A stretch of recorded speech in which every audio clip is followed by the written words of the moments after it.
Ella había vendido la casa, había cancelado la hipoteca. Se supo además que también había vendido su coche. Había pedido un préstamo a su expareja de 16.000 euros y también varios préstamos personales. Aun con todos los préstamos que había pedido, más la venta de la casa y del coche, todas sus cuentas estaban a cero y no había renovado ni su DNI ni su pasaporte. No se encontraban registros con su nombre en controles fronterizos, ni había imágenes de ella en aeropuertos, estaciones de autobús o trenes. Ana María había desaparecido de la faz de la tierra.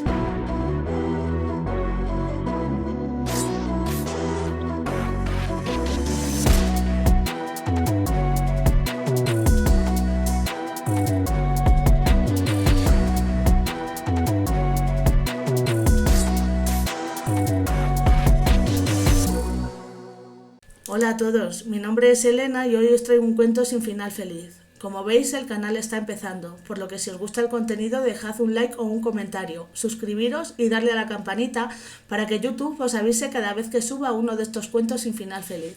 Además, tengo perfiles en todas las redes sociales. Os dejaré los enlaces en la cajita de comentarios para que podáis seguirme. Muchas gracias y ahora ya sí que sí, empezamos. Érase una vez un cuento sin sapos que se convierten en príncipes al besarlos, sin princesas que reviven con un beso, sin hadas madrinas que cumplen deseos. Este es un cuento donde solo existen brujas sin pociones ni manzanas envenenadas, ogros sin cara verde y monstruos con forma humana y una víctima de la maldad y crueldad desmedida.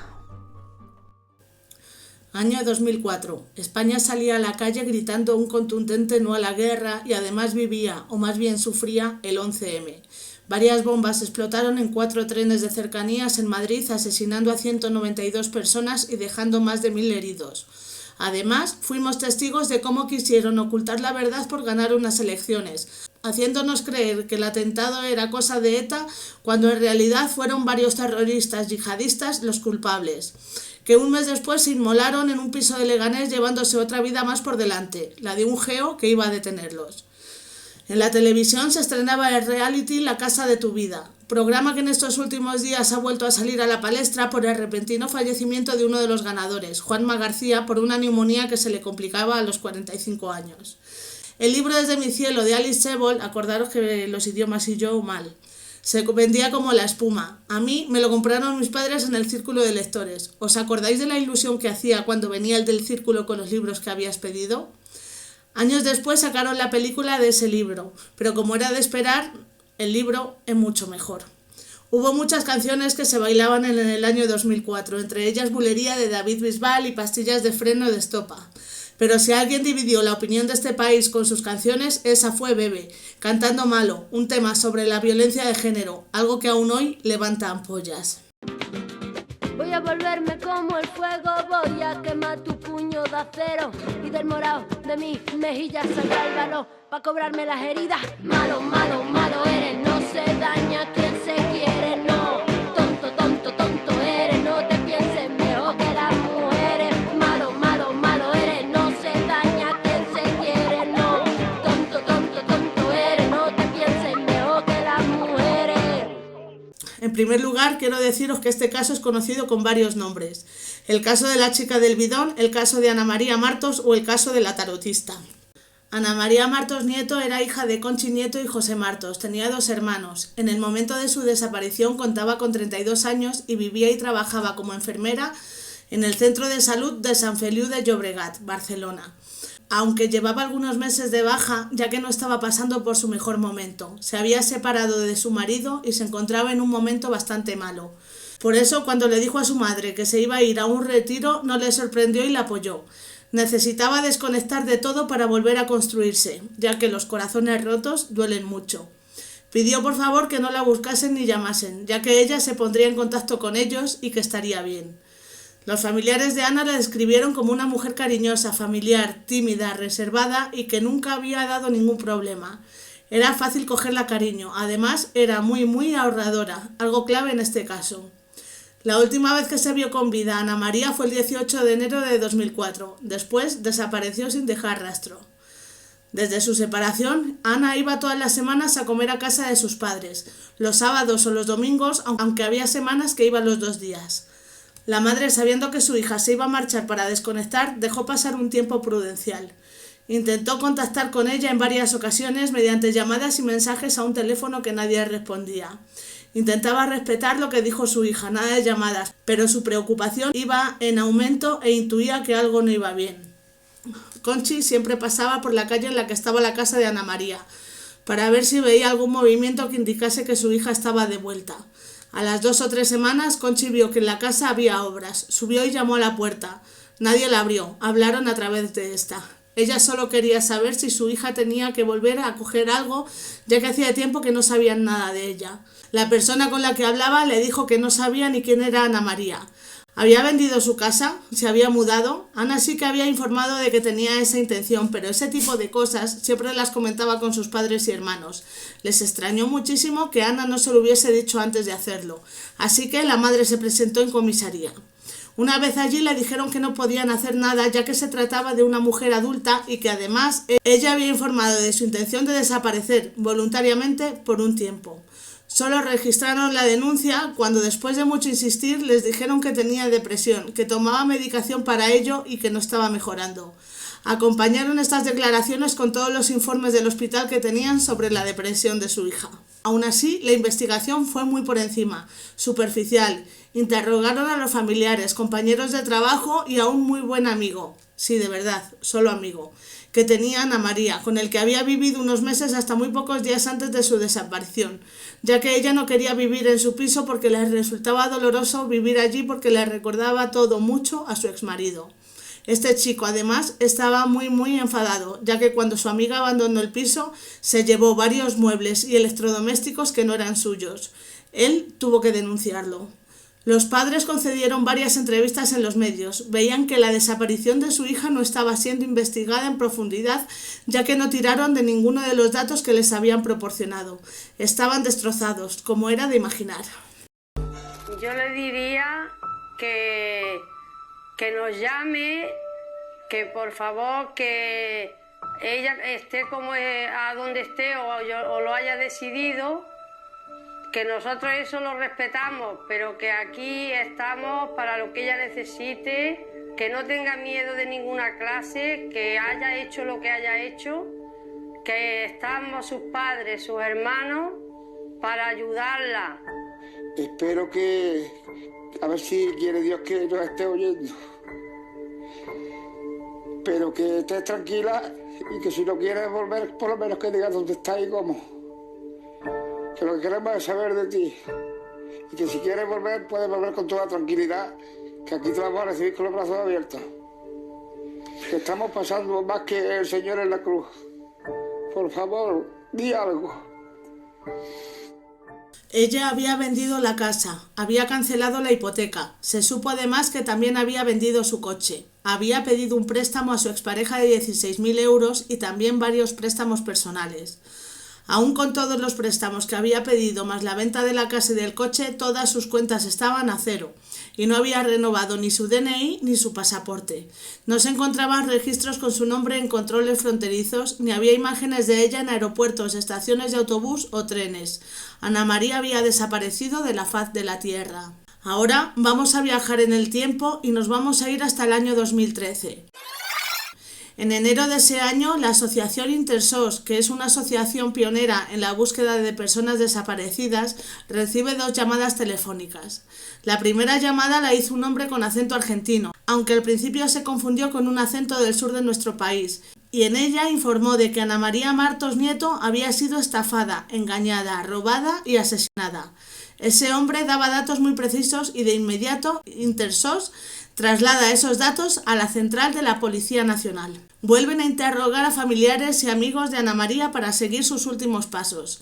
El exmarido dio un dato importante y es que su exmujer, al pedirle el préstamo de 16.000 euros, le dijo que ese dinero lo necesitaba para prestárselo a un amigo argentino, dueño de un concesionario de coches. Además, señaló que unos meses antes de su desaparición, su expareja tenía una gran necesidad de dinero y que pedía ese dinero en efectivo. Los agentes tiraron del hilo y vieron que efectivamente Ana María le daba todo el dinero a un amigo de nacionalidad argentina que tenía un negocio de compraventa de coches. Se calcula que le dio la cantidad, nada menos de 110.000 euros. Se llamaba Diego Felipov. Volvieron a interrogar al amigo con el que vivió Ana un tiempo. Le preguntaron dónde y con quién se había ido. Él repitió lo que había dicho en su primera declaración.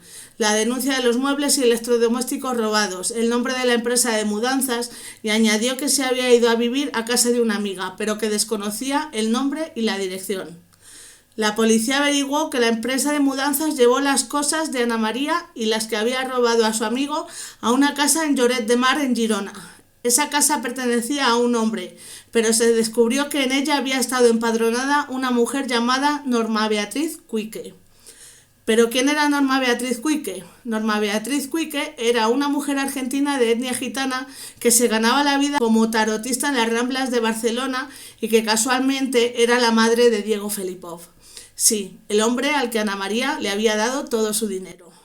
Unos días después, el hombre con acento argentino de la primera llamada anónima a Intersos vuelve a comunicarse con ellos y explica que los culpables de la desaparición y muerte de Ana María Martos Nieto eran 3 personas, 2 argentinos, Norma Beatriz Cuique y su hijo Diego Felipov, y un empresario español, José María Tarrahuel.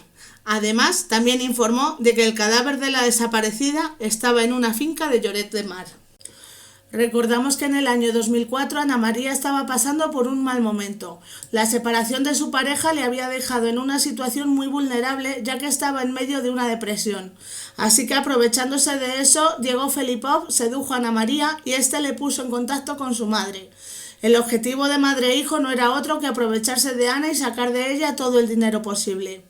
Norma Beatriz tenía un talento innato para manipular a las personas con estados anímicos bajos, llevándoselos a su terreno y atraparlos en su mundo de la evidencia y cartomancia.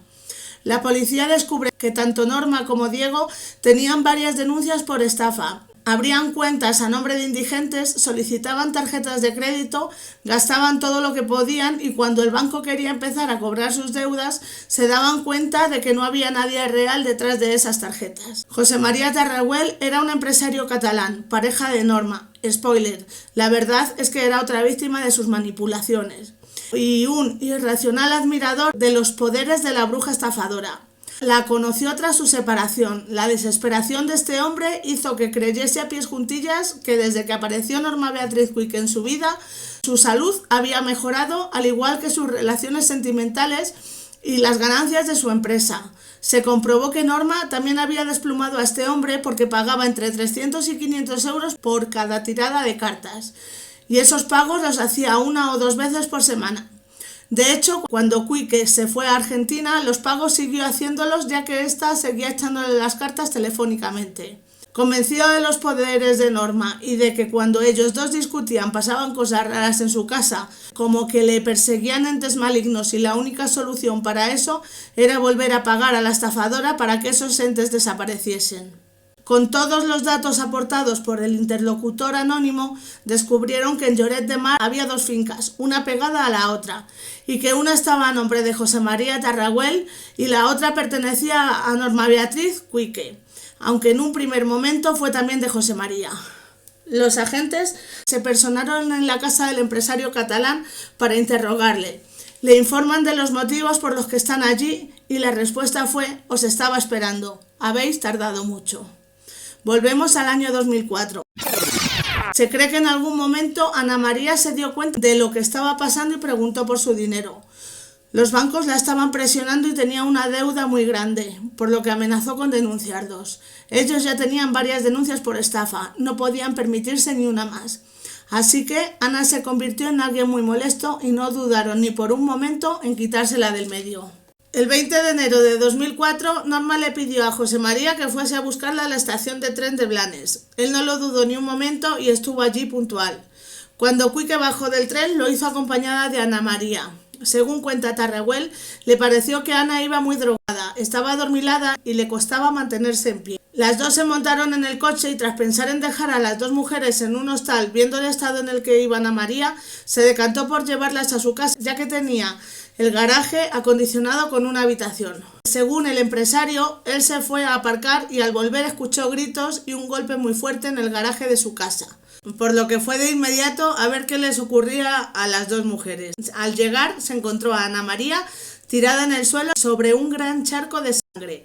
Él le preguntó a Norma qué había pasado y ella empezó a hablarle de sus misticismos y entre esas cosas le dijo que eso había pasado porque tenía que pasar y que no se preocupase, ya que ella se haría cargo del cuerpo y que él solo tendría que guardar el cadáver unos días para que ella pudiese solucionarlo. Así que él cubrió a Ana María con una manta y esperó a la solución de Norma. La solución de Norma fue no volver por aquella casa y también volver a Argentina.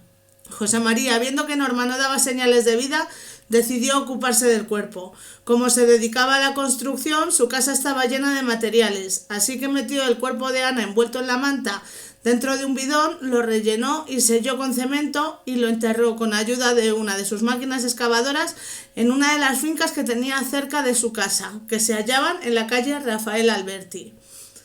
Unos días después consiguió hablar con Quique. Le contó cómo se había deshecho del cadáver y además que desde entonces sentía también la presencia de entes demoníacos en ese terreno. A lo que Norma volvió a encontrar una magnífica solución. Convenció a Tarraguel de que lo mejor era poner esa finca a nombre de ella y así Norma podría hacer que los fantasmas y demonios desapareciesen. Él lo hizo sin rechistar y siguió confiando en Norma para todas sus necesidades mágicas. Volvemos al año 2013, concretamente al 12 de junio. José María Tarraguel indicó dónde creía que podía estar el bidón que sirvió de ataúd para Ana María. El juez dio permiso de registro solo por unas horas.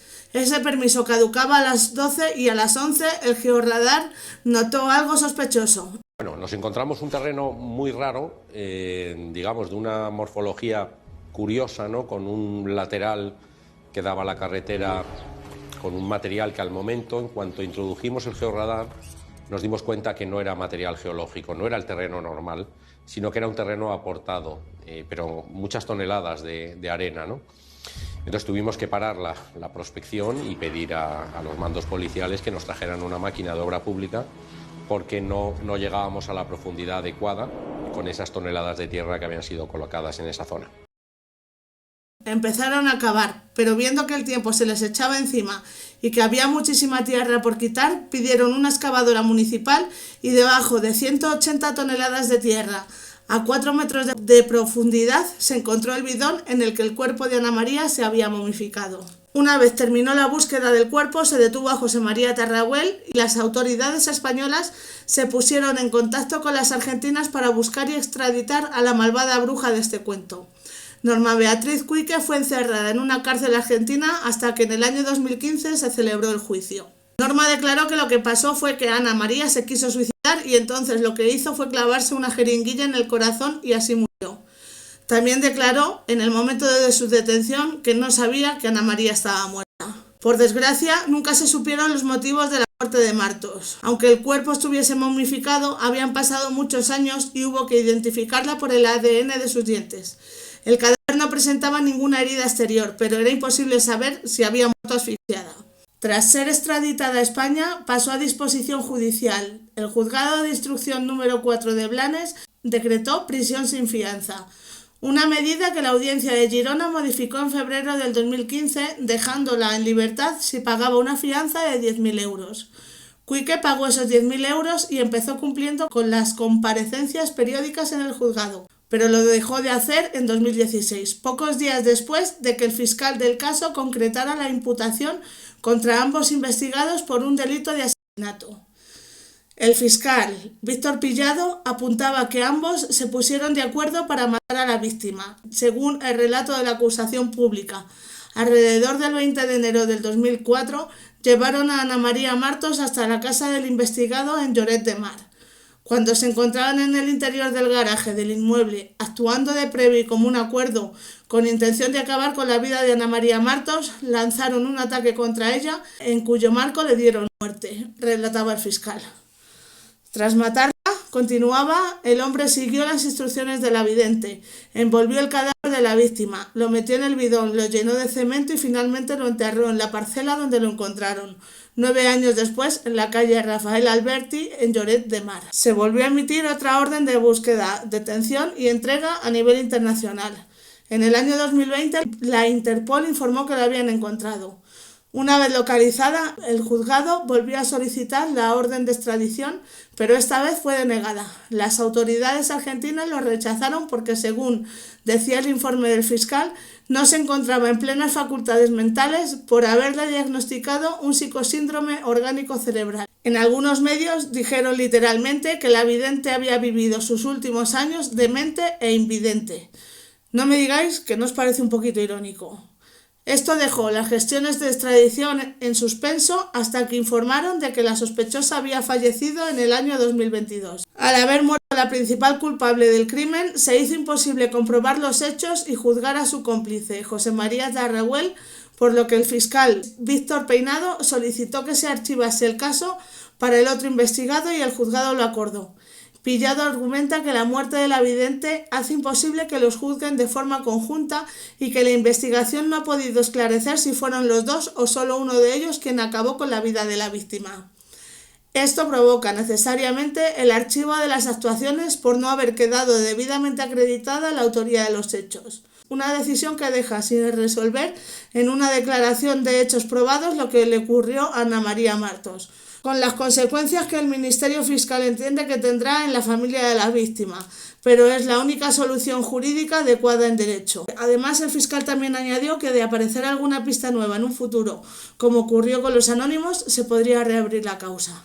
O sea que al morir Cuique tampoco se le podía juzgar a José María y entendían el daño que iba a hacerle esto a la familia de Ana María Martos, pero que no se podía hacer otra cosa. Un crimen sin justicia, aun sabiendo quién o quiénes fueron los culpables del asesinato de Ana María. Algo totalmente indignante. Y bueno, chicos, hasta aquí el caso de hoy. Espero que os haya resultado interesante. Cuidaos mucho, sobre todo de los monstruos de forma humana. Otro cuento sin final feliz en el que nadie comió perdices ni vivió feliz. Colorín colorado, este cuento se ha acabado. Acordaos de suscribiros, darle al like, comentar y todas esas cositas. Nos vemos en el próximo vídeo. Adiós.